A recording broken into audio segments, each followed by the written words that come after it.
कई ऐसे शातिर बदमाश और अपराधी होते हैं जो कानून से खिलवाड़ करने की कोशिश करते हैं, पुलिस को चकमा देते हैं, बार बार पुलिस के हाथ से निकल जाते हैं, वो सबूतों को मिटाते हैं, गवाहों को धमकाते हैं, लेकिन एक ना एक दिन ऐसा भी आता है जब वो पकड़े जाते हैं।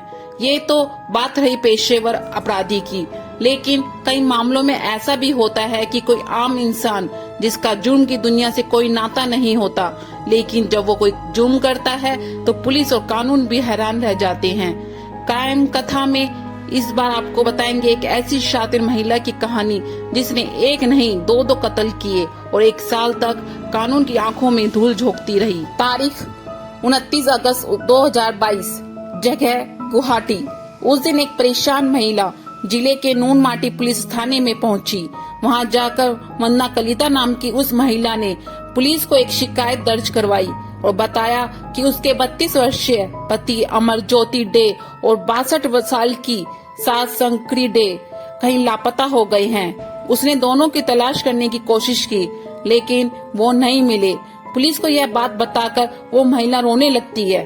पुलिस ने उसकी शिकायत सुनने के बाद उसे मदद का भरोसा दिया और कहा कि वो जल्द ही उसके पति और सास को ढूंढ निकालेंगे।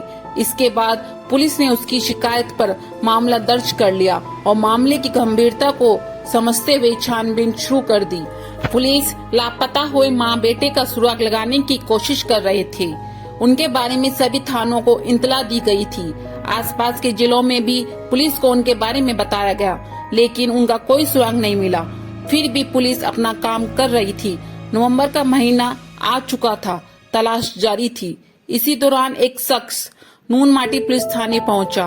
उसने खुद को लापता हुए अमरज्योति डे का कजिन बताते हुए पुलिस को एक शिकायत दर्ज कराई, जिसमें अमरज्योति डे और उसकी मां शंकरी डे के लापता होने की शिकायत के साथ साथ अमरज्योति की पत्नी वंदना पर भी शक जाहिर किया गया था। साथ ही शिकायत में वादी ने बताया कि कुछ दिन पहले उनकी लापता आंटी के बैंक खाते से पैसे निकाले गए थे। अब पुलिस के पास एक ही मामले की 2 शिकायतें दर्ज थी, लेकिन दोनों ही शिकायतों में एक फर्क था। वो ये कि नई शिकायत में पहली शिकायत दर्ज करने वाली वंदना कलिता पर ही शक जाहिर किया गया था। अब पुलिस भी अलग अलग एंगल से मामले की छानबीन कर रही थी। साल बदल चुका था। इसी दौरान 14 फरवरी 2023 को वंदना कलिता एक बार फिर पुलिस थाने पहुंची और वहां अपने पति और सास के बारे में पूछताछ की। पुलिस ने उसे जांच जारी होने की बात कहकर वहां से रवाना कर दिया। पुलिस को छानबीन के दौरान पता चला कि करीब 12 साल पहले वंदना और अमरज्योति ने अपने परिवारों की मर्जी के खिलाफ जाकर शादी की थी। हालांकि बाद में अमरज्योति की मां शंकरी डे अपनी बहू और इस शादी को स्वीकार कर लिया था। यही नहीं, शंकरी अपने बेटे और बहू की रिपोर्ट से भी मदद करती थी, लेकिन बाद में अमरज्योति और वंदना के बीच झगड़ा होने लगा। अक्सर दोनों किसी न किसी बात पर झगड़ते रहते थे। घर में विवाद और झगड़े की वजह से वंदना भी खासी परेशान रहने लगी थी। इसी वजह से उसने एक जिम में नौकरी कर ली। वो फिटनेस ट्रेनर के तौर पर वहाँ काम करती थी। शुरुआत में उसकी सास शंकरी ने उसका साथ दिया। वो उसे काम के लिए प्रोत्साहन देती थी, लेकिन ये सब ज्यादा दिनों तक नहीं चला। अचानक शंकरी डे बदल गई और वो बहू को सपोर्ट करने के बजाय पीछे हट गई थी। यहीं से वंदना और उसकी सास के रिश्तों में खटास आ गई थी। अब वंदना के मन में कुछ और ही चल रहा था। वो अपनी सास और पति को रास्ते से हटाने का मन बना चुकी थी। उसके दिलो दिमाग में रात दिन बस यही चल रहा था कि कैसे उन दोनों को रास्ते से हटाया जाए।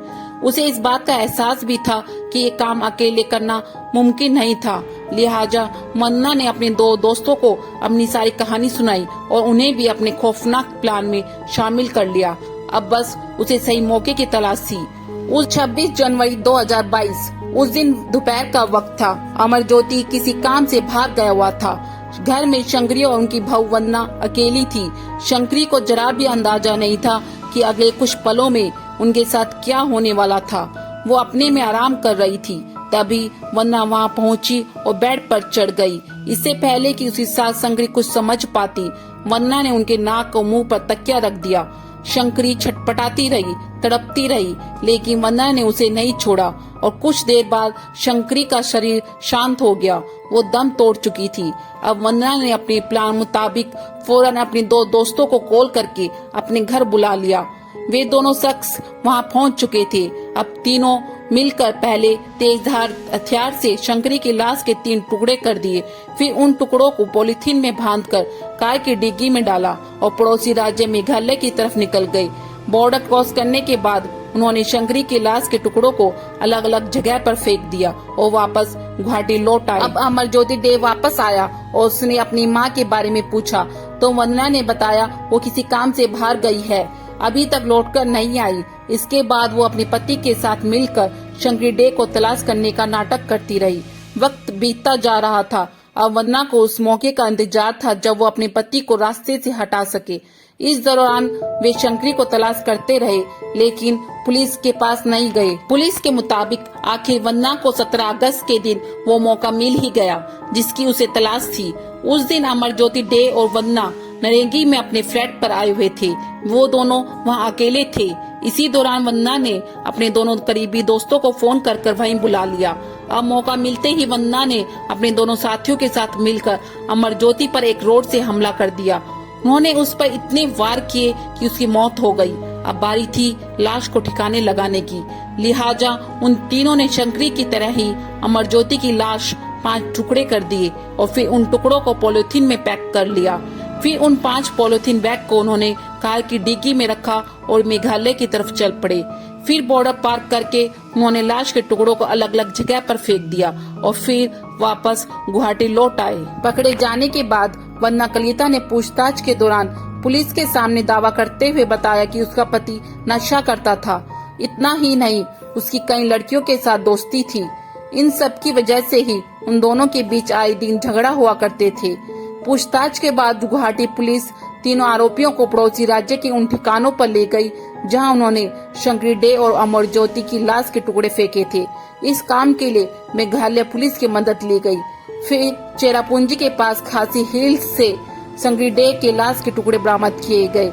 बाद में दूसरी जगह से अमरज्योति के लाश के टुकड़े भी पुलिस ने बरामद कर लिए और फिर उन्हें जेल भेज दिया गया।